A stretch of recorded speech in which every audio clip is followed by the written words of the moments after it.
যে ব্যক্তি সূরাতুল ইখলাসের বিষয়বস্তুকে মনে প্রাণে ইতিকাদ করবে, বিশ্বাস করবে, সে বেজাল মুক্ত আল্লাহ পাক রব্বুল আলামিনের দ্বীনের মধ্যে প্রবেশ করবে। সুবহানাল্লাহ। তাহলে 1 নম্বর হলো সূরাতুল ইখলাস। 2 নম্বর এই সূরার নাম হলো সূরাতুত তাওহীদ। তাওহীদ মানে হলো একত্রবাদ। এই সূরাকে সূরাতুত তাওহীদ কেন বলা হয়? তাফসীরের কিতাবের মধ্যে আসছে এই সূরাকে সূরাতুত তাওহীদ বলা হয়, এর কারণ হলো লিআন্না ফীহি তা'লিমুত তাওহীদ। আল্লাহ পাক রব্বুল আলামিন এই সূরার মধ্যে তাওহীদের শিক্ষা দিয়েছেন, একত্রবাদের শিক্ষা আল্লাহ পাক রব্বুল আলামিন এই সূরার মধ্যে দিয়েছেন। তাওহীদ হলো 3 প্রকার। আত-তাওহীদু সালাসাতু আকসামিন, তাওহীদুর রুবুবিয়্যাহ, তাওহীদুল উলুহিয়্যাহ, তাওহীদুজ যাতি ওয়া সিফাত। এই 3 ধরনের তাওহীদ আল্লাহ পাক রব্বুল আলামিন এই সূরার মধ্যে শিক্ষা দিয়েছেন। এই জন্য এই সূরাকে সূরাতুত তাওহীদ বলা হয়। আল্লাহু আকবার। 3 নম্বর নাম হলো সূরাতুন নাজাত। নাজাত মানে হলো মুক্ত। এই সূরাকে আল্লাহ পাক রব্বুল আলামিন সূরাতুন নাজাত বলেছেন। মুক্ত নাজাত, এর কারণ হলো মুক্ত সূরা। এর কারণ কি? এই সূরা নাম রাখার কারণ কি? কারণ হলো লিআন্না মান মাতা আলাইহি নাজাহুল্লাহু মিনান নার। তাফসীরের কিতাবের মধ্যে আসছে যেই ব্যক্তি সূরাতুল ইখলাসের বিষয়বস্তুকে মনে প্রাণে বিশ্বাস করলো এবং এই বিশ্বাসের উপরে লোকটা যদি ইন্তিকাল করে, আল্লাহ পাক রব্বুল আলামিন তাকে কাল হাসরের ময়দানে জাহান্নাম থেকে মুক্ত করে দিবে। এই জন্য এই সূরাকে সূরাতুন নাজাত বলা হয়। আবার এই সূরার আরেকটা নাম হলো সূরাতুস সামাদ। সামাদ মানে হলো বেনিয়াজ, অমুখাপেক্ষী, মুখাপেক্ষী নন। এই সূরাকে সূরাতুস সামাদ কেন বলা হয়? তাফসীরের কিতাবের মধ্যে আসছে লিআন্না ফীহি যুকিরা সিফাতুল্লাহিল আযীমা সামাদ। এই সূরার মধ্যে আল্লাহ পাক রব্বুল আলামিন নিজের অনেক বড় একটা গুণ, সিফতি নাম সামাদ। এই সামাদ শব্দটা এই সূরার মধ্যে আসছে। এই সূরার ভিতরে আসার কারণে এই সামাদ শব্দের অনুপাতে এই সূরার নাম রাখা হয়েছে সূরাতুস সামাদ। আল্লাহু আকবার। এছাড়াও এই সূরাতুল ইখলাসের আরো অনেকগুলো নাম রয়েছে। ভাইরা আমার, এখন আমরা জানবো আল্লাহ পাক রব্বুল আলামিন এই সূরাকে কেন কোরআনে কারীমের মধ্যে নাজিল করে দিলেন। প্রত্যেকটা আয়াত, প্রত্যেকটা সূরা আল্লাহ পাক রব্বুল আলামিন কোনো না কোনো ঘটনার পরিপ্রেক্ষিতে, কোনো না কোনো সমস্যার পরিপ্রেক্ষিতে, কোনো অবস্থার পরিপ্রেক্ষিতে আল্লাহ পাক রব্বুল আলামিন কোন সূরা, কোন আয়াত আল্লাহ পাক রব্বুল আলামিন নাজিল করেন। আর এই কারণ কি? যে যার পরিপ্রেক্ষিতে কোনো আয়াত এবং সূরা নাজিল করা হয় ও সেটাকে বলা হয় শানে নুজুল। সেটাকে কি বলা হয়? শানে নুজুল বলা হয়। তো আল্লাহ পাক রব্বুল আলামিন এই সূরাতুল ইখলাস কোরআনে কারীমের মধ্যে কেন নাজিল করলেন? শানে নুজুলের ব্যাপারে 2টা ঘটনা আসছে, 2টা কারণ আসছে কেন আল্লাহ পাক রব্বুল আলামিন নাজিল করলেন। এর মধ্যে 1 নম্বর হলো আল্লাহ পাক রব্বুল আলামিন বিশ্ব নবীকে দুনিয়ার মধ্যে যখন নবী হিসেবে ঘোষণা দিয়ে দিলেন, সেই সময় মানুষের অবস্থা ছিল তারা জাহিলি যুগের অবস্থান করত, বসবাস করত। আর তারা এক খোদায় বিশ্বাসী ছিল না, তারা বহুত খোদার বিশ্বাসী ছিল। ঠিক কিনা বলেন? হাজার হাজার খোদার তারা ইবাদত বন্দেগী করত, হাজার হাজার খোদার তারা ইবাদত বন্দেগী করত, দাসত্ব করত। তাদের সর্বনিম্ন খোদা ছিল 360টা। কতগুলো? আরো জোরে বলেন, কতগুলো? তাদের সর্বনিম্ন খোদা ছিল 360। এর উপরে সীমা নাই। এত খোদার ইবাদত বন্দেগী তারা করত। এমন সময় আল্লাহ পাক রব্বুল আলামিন বিশ্ব নবীকে দুনিয়ার মধ্যে পাঠায় দিলেন এক খোদার দিকে আহ্বান করার জন্য। কয় খোদার দিকে? বিশ্ব নবী মানুষদেরকে ডাক দেন, লা ইলাহা ইল্লাল্লাহ মুহাম্মাদুর রাসূলুল্লাহ। রাসূলুল্লাহ কালিমার দাওয়াত দিলেন। কয় খোদার? এক খোদার কালিমার দাওয়াত দিলেন। কাফের মুশরিকরা যখন এক খোদার দিকে আহ্বান শুনল, তাদের মাথা গরম হয়ে গেল। তারা ডাক দেওয়া শুরু করলো, মুহাম্মদ তুমি দেখি আমাদের পূর্ববর্তী বাপ দাদাদের ধর্মের বিরোধিতা করো, বাপ দাদাদের ধর্মের বিরুদ্ধে তুমি আহ্বান করো। আমাদের তো হাজার হাজার খোদাই যথেষ্ট হয় না, তুমি এক খোদার দিকে আহ্বান করো। আমাদের এক খোদা পানি দেয়, এক খোদায় বৃষ্টি দেয়, এক খোদায় রিজিক দেয়, এক খোদায় সূর্য উঠায়, আরেক খোদায় চন্দ্র উঠায়, এক খোদায় রাত্র দেয়, আরেক খোদা দিন দেয়। এরকম হাজার হাজার খোদা আমাদের হয় না, যথেষ্ট হয় না। আবার তুমি দেখি এক খোদার দিকে আহ্বান করো। বলো তোমার খোদার পরিচয় কি? তোমার খোদার পরিচয় আমাদেরকে দাও।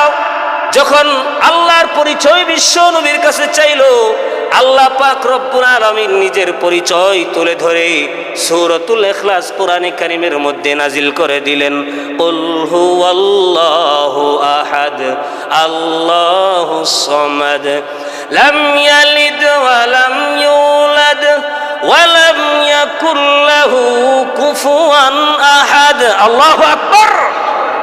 2 নম্বর শানে নুজুল হলো, মক্কার মুশরিকরা বিশ্ব নবীকে ডাক দিয়ে বলে, ও মুহাম্মদ বাইয়িন লানা নাসাবা রাব্বিক, বাইয়িন লানা নাসাবা রাব্বিক। হে মুহাম্মদ তুমি তোমার প্রভুর নসব বর্ণনা করো, বংশ বর্ণনা করো। আমাদের যেমন বাপ দাদা আছে, পূর্বপুরুষ আছে, অবশ্যই তোমার প্রভুর পূর্বপুরুষ আছেন, বংশ বর্ণনা করো। ভালোবাসি, মহব্বত করি। কেন? এর কারণ হলো এই সূরার মধ্যে আল্লাহ পাক রব্বুল আলামিনের সিফত পরিপূর্ণ, আল্লাহ পাক রব্বুল আলামিনের গুণ ভরপুর। এই জন্য এই সূরাকে আমি অনেক ভালোবাসি। এই জন্য এই সূরা আমি সারিয়া প্রত্যেক রাকাতেই পড়ি। আল্লাহ রসুল ডাক দিয়ে বললেন, ও সাহাবী তুমি যদি এই সূরাকে ভালোবাসো, মনে রাখবা অবশ্যই আল্লাহ পাক তোমাকে ভালোবাসবে। এটা হলো 3 নম্বর। 4 নম্বর ফজিলত, কেউ যদি 11 বার প্রত্যেক দিন 11 বার করে সূরাতুল ইখলাস তেলাওয়াত করে, আল্লাহ পাক রব্বুল আলামিন জান্নাতের মধ্যে তার জন্য একটা কামরা বানায় দিবেন। আল্লাহু আকবার। একটা করে কামরা। রাসূলুল্লাহ হাদিস শরীফের মধ্যে বলেন, মান ক্বারাআ সূরাতুল ইখলাসি 11 মাররা, কেউ যদি সূরাতুল ইখলাস 11 বার পড়ে, কতবার? 11 বার তেলাওয়াত করে, বানাল্লাহু লাহু কসরান ফিল জান্নাহ, আল্লাহ পাক রব্বুল আলামিন তার জন্য জান্নাতের মধ্যে একটা অট্টালিকা বানাবেন। আল্লাহু আকবার। অন্য হাদিস শরীফের মধ্যে আসছে, কেউ যদি 11 বার পরে একটা কামরা বানাবেন, কেউ যদি 20 বার পরে 2টা কামরা, কেউ যদি 30 বার পরে 3টা করে কামরা। আল্লাহু আকবার। 3টা করে কামরা বানাবেন। হযরত উমর ডাক দিয়ে বললেন, ইয়া রাসূলুল্লাহ তাহলে তো জান্নাতের মধ্যে আমরা অনেক অট্টালিকার মালিক হয়ে যাব। বিশ্ব নবী ডাক দিয়ে বললেন, আল্লাহু আওসাউ মিন যালিক।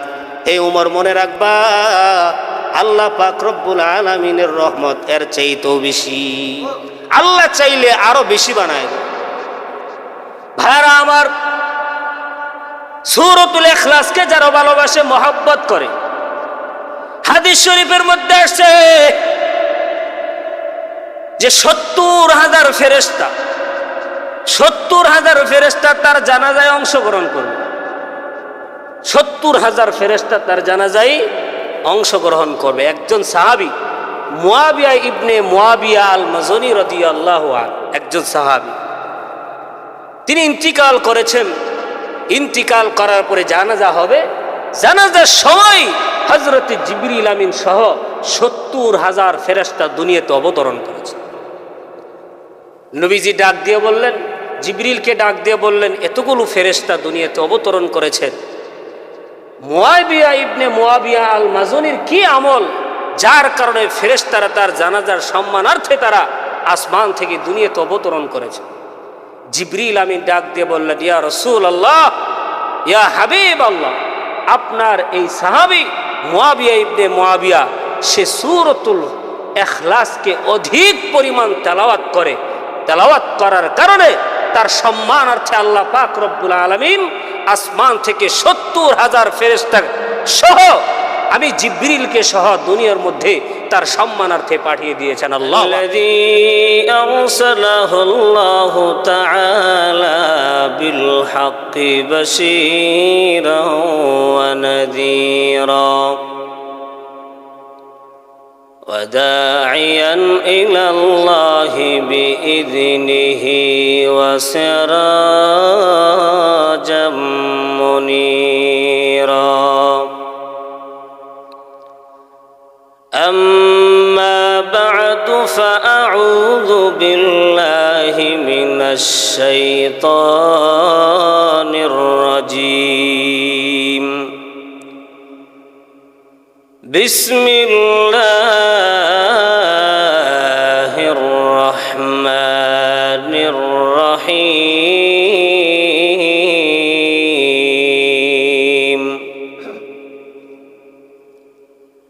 قل هو الله أحد الله الصمد لم يلد ولم يولد ولم يكن له كفوا أحد وعن أبي الدرداء رضي الله تعالى عنه قال قال رسول الله صلى الله عليه وسلم أيعجز أحدكم أن يقرأ في ليلة ثلث القرآن قالوا وكيف يقرأ ثلث القرآن قال قل هو الله أحد تعدل ثلث القرآن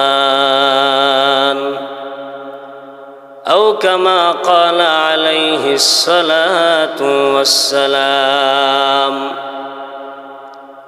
صدق الله العظيم صدق رسوله النبي الكريم ونحن على ذلك لمن الشاهدين والشاكرين والحمد لله رب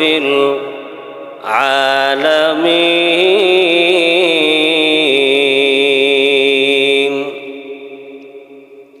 وقال تعالى إن الله وملائكته يصلون على النبي يا أيها الذين آمنوا صلوا عليه وسلموا تسليما সকলে মোহব্বতের সাথে পড়ি আল্লাহুম্মা সাল্লি আলা মুহাম্মাদিন ওয়া আলা আলি মুহাম্মাদ كما صليت على إبراهيم وعلى آل إبراهيم إنك حميد مجيد اللهم بارك على محمد وعلى آل محمد كما باركت على إبراهيم وعلى آل إبراهيم إنك حميد مجيد সকলে মহব্বতের সাথে জিকির করি লা ইলাহা ইল্লাল্লাহ, লা ইলাহা ইল্লাল্লাহ, লা ইলাহা ইল্লাল্লাহ,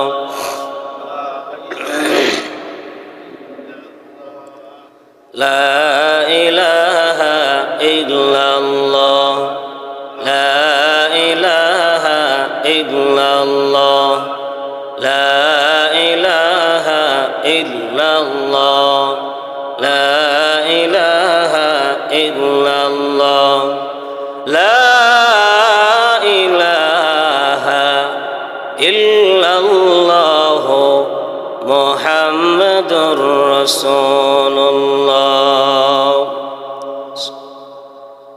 ऐ ख़त्म रसूल फ़ख्र उमम शाह मदीना,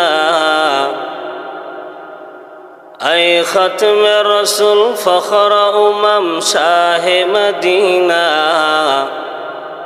दिखला दे मुझे मंज़र गुलज़ार मदीना, दिखला दे मुझे मंज़र गुलज़ार मदीना। कौनैन का मुख्तार खुदा तुमको बनाया, कौनैन का मुख्तार खुदा तुमको बनाया, उम्मत का नगहबान खुदा तुमको बनाया,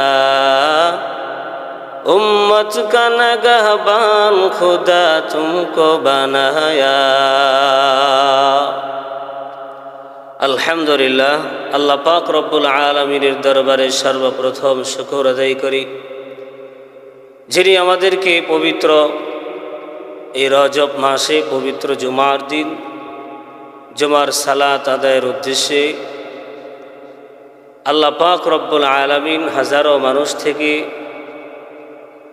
বাছাই করে ছাঁটাই করে ঈমানের সাথে আখিরাত উন্নতির উদ্দেশ্যে আগে আগে মসজিদে আসার তৌফিক দান করেছেন।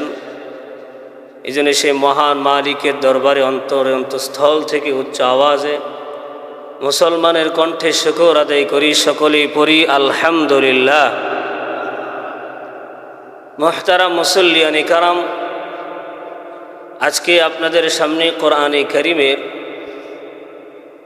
112 নম্বর সূরা তেলাওয়াত করেছি, যা খুবই সংক্ষিপ্ত এবং সুপ্রসিদ্ধ একটি সূরা।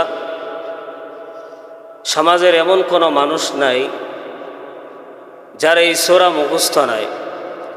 ছোট বড়, পুরুষ নরনারী প্রায় সকলেরই এই সূরা মুখস্থ। এই সূরাটা অত্যন্ত সংক্ষিপ্ত একটি সূরা। কোরআনে কারীমের মধ্যে সবচেয়ে বেশি সংক্ষিপ্ত, বেশি ছোট সূরা হলো সূরাতুল কাউসার। এরপরেই সংক্ষিপ্ত সূরা হলো সূরাতুল ইখলাস। এই সূরাতুল ইখলাস এবং সূরাতুল কাউসার, এই দুইটি সূরা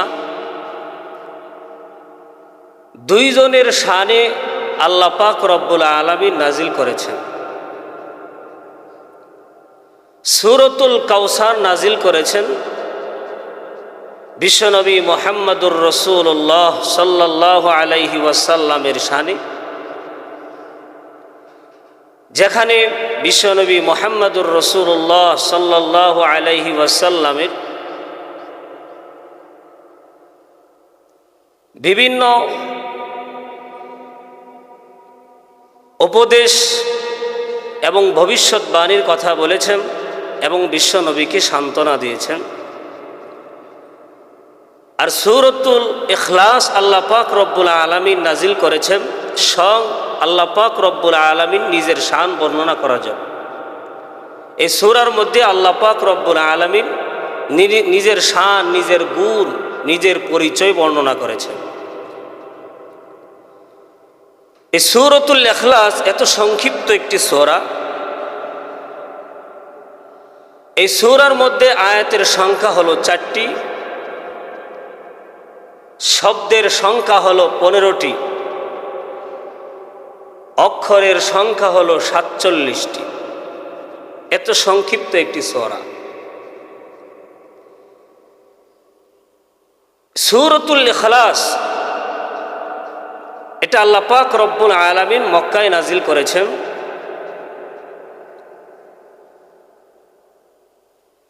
দেখবেন কিছু কিছু সূরা শেষে মাক্কি দেওয়া, আবার কিছু কিছু সূরা শেষে মাদানী দেওয়া। মূলত সূরা দুই ধরনের, কিছু সূরাকে মাক্কি বলা হয়, কিছু সূরাকে মাদানী বলা হয়। মাক্কি সূরা কোনগুলো আর মাদানী সূরা কোনগুলো? হিজরতের পূর্বে যে সমস্ত সূরা আল্লাহ পাক রব্বুল আলামিন এই উম্মতের হেদায়েতের জন্য নাজিল করেছেন, ওই সমস্ত সূরাকে মাক্কি সূরা বলা হয়।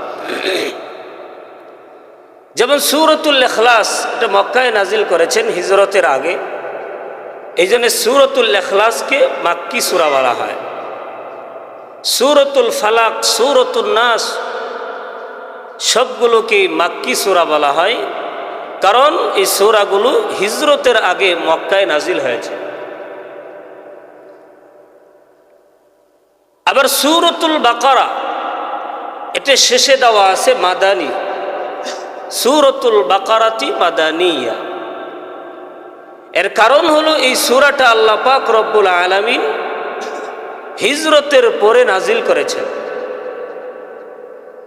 এই জন্য এই সূরাকে মাদানী সূরা বলা হয়। মুহতারাম হাজিরিন, এই সূরাতুল ইখলাসের অনেকগুলো নাম তাফসীরের কিতাবের মধ্যে আসছে। একটা মানুষের যেমন অনেকগুলো নাম থাকে, ঠিক তেমনিভাবে এই সূরার অনেকগুলো নাম রয়েছে। স্বয়ং কোরআনে কারীমের তো অনেকগুলো নাম আল্লাহ পাক রব্বুল আলামিন দিয়েছেন। যেমন কোরআনে কারীমের একটা নাম হলো ফুরকান। একটা জিনিসের অনেকগুলো নাম থাকতে পারে কিনা? যেমন কোরআনে কারীমেরও অনেকগুলো নাম রয়েছে। যেমন একটি নাম হলো ফুরকান, আরেকটি নাম আছে তানজিল। এই কোরআনে কারীমের আরেকটি নাম হলো আয-যিকর। এইভাবে কোরআনে কারীমেরও অনেকগুলো নাম যেমন রয়েছে, এই সূরাতুল ইখলাসেরও অনেকগুলো নাম রয়েছে। প্রত্যেকটি নাম রাখার কারণও রয়েছে। তাফসীরের কিতাবের মধ্যে আসছে যে সূরাতুল ইখলাসের প্রথম নাম সূরাতুল ইখলাস, এটা আমরা সবাই জানি। ইখলাস মানে হলো খাঁটি, দোষ থেকে মুক্ত, ভেজাল মুক্ত। এই সূরাকে সূরাতুল ইখলাস, ভেজাল মুক্ত খাঁটি সূরা নামে নাম অনুকরণ করা হয়েছে। কেন? আল্লামা ইমাম রাজি রহমাতুল্লাহি আলাইহি তিনি উল্লেখ করেছেন যে এই সূরাকে সূরাতুল ইখলাস নাম রাখার কারণ হলো লিআন্না মান ইতাকাদাহু কানা মুখলিসান ফি দীনিল্লাহ। সূরাতুল ইখলাসকে সূরাতুল ইখলাস নাম রাখার কারণ হলো যেই ব্যক্তি এই সূরাতুল ইখলাসের বিষয়বস্তুকে মনে প্রাণে ইতিকাদ করবে, বিশ্বাস করবে, কানা মুখলিসান ফি দীনিল্লাহ, সে আল্লাহ পাক রব্বুল আলামিনের দ্বীনের মধ্যে খাঁটিভাবে প্রবেশ করবে। সুবহানাল্লাহ। ঈমান খাঁটিও আছে, বেজালও আছে। বেজালযুক্ত ঈমান, খাঁটিওয়ালা ঈমান আছে না নাই? মধু যেমন খাঁটি আছে, বেজাল আছে। পানি যেমন ভেজাল এবং খাঁটি আছে। দেখবেন সব কিছুর মধ্যে প্রায় ভেজাল এবং খাঁটি দুটোটাই আছে, ঠিক কিনা বলেন? তেল এটাও খাঁটি আছে, আবার ভেজালও আছে। ঠিক তেমনি ভাবে ঈমান, এটাও খাঁটি ঈমান আছে, আবার ভেজালযুক্ত ঈমান আছে। যে ব্যক্তি সূরাতুল ইখলাসের বিষয়বস্তুকে মনে প্রাণে ইতিকাদ করবে, বিশ্বাস করবে, সে বেজাল মুক্ত আল্লাহ পাক রব্বুল আলামিনের দ্বীনের মধ্যে প্রবেশ করবে। সুবহানাল্লাহ। তাহলে 1 নম্বর হলো সূরাতুল ইখলাস। 2 নম্বর এই সূরার নাম হলো সূরাতুত তাওহীদ। তাওহীদ মানে হলো একত্রবাদ। এই সূরাকে সূরাতুত তাওহীদ কেন বলা হয়? তাফসীরের কিতাবের মধ্যে আসছে এই সূরাকে সূরাতুত তাওহীদ বলা হয়, এর কারণ হলো লিআন্না ফীহি তা'লিমুত তাওহীদ। আল্লাহ পাক রব্বুল আলামিন এই সূরার মধ্যে তাওহীদের শিক্ষা দিয়েছেন, একত্রবাদের শিক্ষা আল্লাহ পাক রব্বুল আলামিন এই সূরার মধ্যে দিয়েছেন। তাওহীদ হলো 3 প্রকার। আত-তাওহীদু সালাসাতু আকসামিন, তাওহীদুর রুবুবিয়্যা, তাওহীদুল উলুহিয়্যা, তাওহীদুজ যাতি ওয়া সিফাত। এই 3 ধরনের তাওহীদ আল্লাহ পাক রব্বুল আলামিন এই সূরার মধ্যে শিক্ষা দিয়েছেন।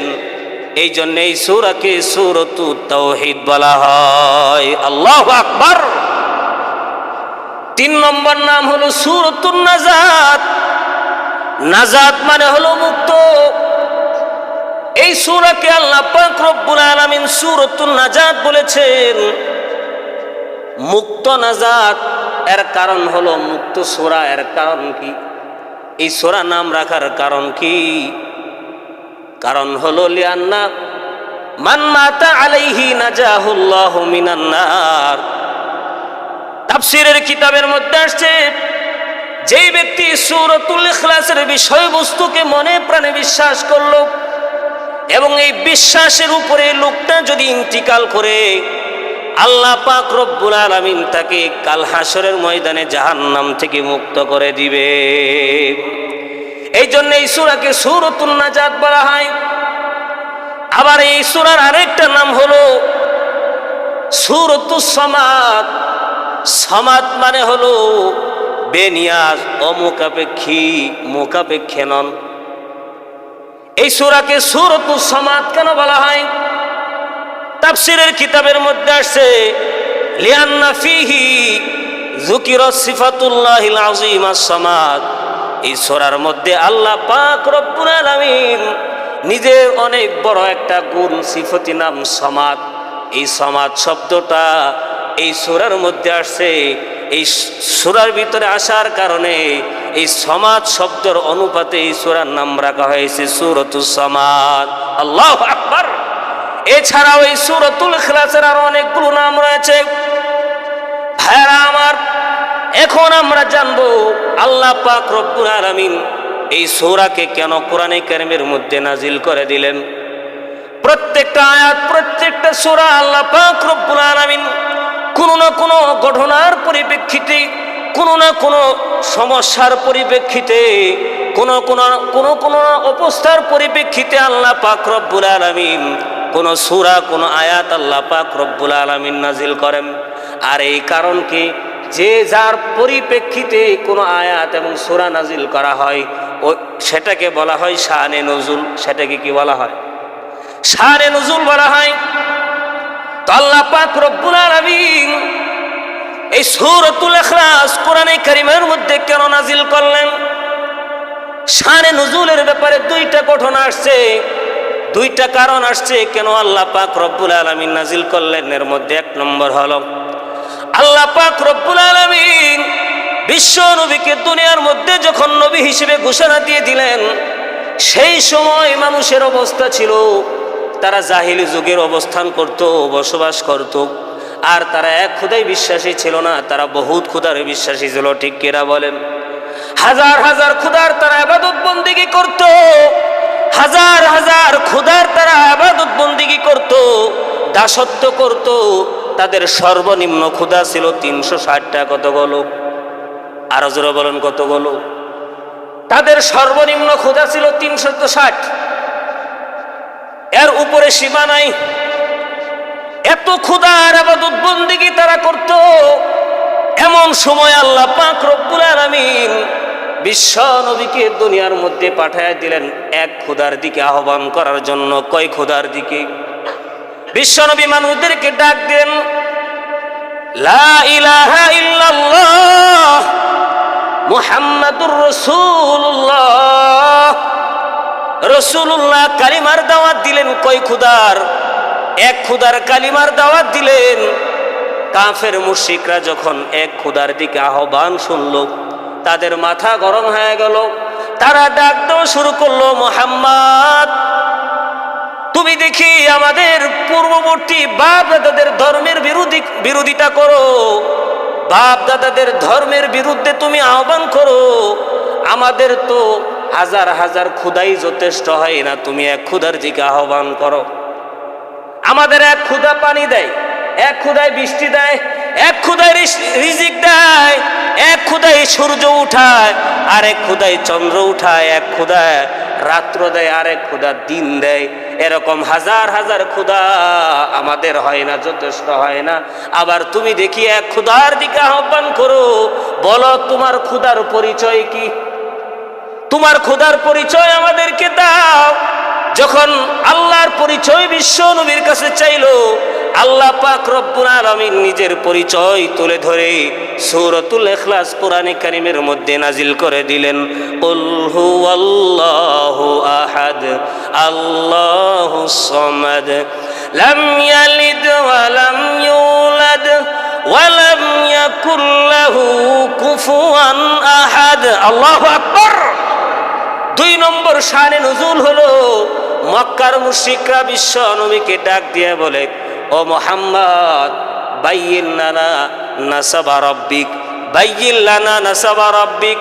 হে মুহাম্মদ তুমি তোমার প্রভুর নসব বর্ণনা করো, বংশ বর্ণনা করো। আমাদের যেমন বাপ দাদা আছে, পূর্বপুরুষ আছে, অবশ্যই তোমার প্রভুর পূর্বপুরুষ আছেন, বংশ বর্ণনা করো। ভালোবাসি, মহব্বত করি। কেন? এর কারণ হলো এই সূরার মধ্যে আল্লাহ পাক রব্বুল আলামিনের সিফত পরিপূর্ণ, আল্লাহ পাক রব্বুল আলামিনের গুণ ভরপুর। এই জন্য এই সূরাকে আমি অনেক ভালোবাসি। এই জন্য এই সূরা আমি সারিয়া প্রত্যেক রাকাতেই পড়ি। আল্লাহ রাসূল ডাক দিয়ে বললেন, ও সাহাবী তুমি যদি এই সূরাকে ভালোবাসো, মনে রাখবা অবশ্যই আল্লাহ পাক তোমাকে ভালোবাসবে। এটা হলো 3 নম্বর। 4 নম্বর ফজিলত, কেউ যদি 11 বার প্রত্যেক দিন 11 বার করে সূরাতুল ইখলাস তেলাওয়াত করে, আল্লাহ পাক রব্বুল আলামিন জান্নাতের মধ্যে তার জন্য একটা কামরা বানায় দিবেন। আল্লাহু আকবার। একটা করে কামরা। রাসূলুল্লাহ হাদিস শরীফের মধ্যে বলেন, মান ক্বারাআ সূরাতুল ইখলাস 11 মাররা, কেউ যদি সূরাতুল ইখলাস 11 বার পড়ে, কতবার? 11 বার তেলাওয়াত করে, বানাল্লাহু লাহু কসরান ফিল জান্নাহ, আল্লাহ পাক রব্বুল আলামিন তার জন্য জান্নাতের মধ্যে একটা অট্টালিকা বানাবেন। আল্লাহু আকবার। অন্য হাদিস শরীফের মধ্যে আসছে, কেউ যদি 11 বার পরে একটা কামরা বানাবেন, কেউ যদি 20 বার পরে 2টা কামরা, কেউ যদি 30 বার পরে 3টা করে কামরা। আল্লাহু আকবার। 3টা করে কামরা বানাবেন। হযরত উমর ডাক দিয়ে বললেন, ইয়া রাসূলুল্লাহ তাহলে তো জান্নাতের মধ্যে আমরা অনেক অট্টালিকার মালিক হয়ে যাব। বিশ্ব নবী ডাক দিয়ে বললেন, আল্লাহু আওসাউ মিন যালিক। এই উমর মনে রাখবা, আল্লাহ পাক রব্বুল আলামিনের রহমত এর চাইতেও বেশি। আল্লাহ চাইলে আরো বেশি বানায়। ভাইরা আমার, সূরাতুল ইখলাসকে যারা ভালোবাসে, মহব্বত করে, হাদিস শরীফের মধ্যে আসছে যে 70,000 ফেরেশতা, 70,000 ফেরেশতা তার জানাজায় অংশগ্রহণ করবে। 70,000 ফেরেশতা তার জানাজায় অংশগ্রহণ করবে। একজন সাহাবী মুয়াবিয়া ইবনে মুয়াবিয়া আল মাজনি রাদিয়াল্লাহু আনহু, একজন সাহাবী, তিনি ইন্তিকাল করেছেন। ইন্তিকাল করার পরে জানাজা হবে। জানাজার সময় হযরত জিবরিল আমিন সহ 70,000 ফেরেশতা দুনিয়াতে অবতরণ করেছে। নবীজি ডাক দিয়ে বললেন, জিবরিলকে ডাক দিয়ে বললেন, এতগুলো ফেরেশতা দুনিয়াতে অবতরণ করেছেন, মুয়াবিয়া ইবনে মুয়াবিয়া আল মাজুনির কি আমল, যার কারণে ফেরেশতারা তার জানাজার সম্মানার্থে তারা আসমান থেকে দুনিয়াতে অবতরণ করেছে। জিবরিল আমিন ডাক দিয়ে বললেন, ইয়া রাসূলুল্লাহ, ইয়া হাবিব আল্লাহ, আপনার এই সাহাবী মুয়াবিয়া ইবনে মুয়াবিয়া সে সূরাতুল ইখলাসকে অধিক পরিমাণ তেলাওয়াত করে, তেলাওয়াত করার কারণে তার সম্মানার্থে আল্লাহ পাক রব্বুল আলামিন আসমান থেকে ৭০,০০০ ফেরেশতা সহ আমি জিবরিলকে সহ দুনিয়ার মধ্যে তার সম্মানার্থে পাঠিয়ে দিয়েছেন। আল্লাহু আকবার। এইভাবে অনেক ফাজাইল সূরাতুল ইখলাসের ব্যাপারে আসছে। তো আল্লাহ পাক রব্বুল আলামিন আমাদের সবাইকে সূরাতুল ইখলাসকে ভালোবাসার তৌফিক দান করুন এবং সূরাতুল ইখলাসকে বেশি বেশি করে তেলাওয়াত করার তৌফিক দান করুন। বলুন আমিন। ওয়া আখির দাওয়ানা আনিল হামদুলিল্লাহ।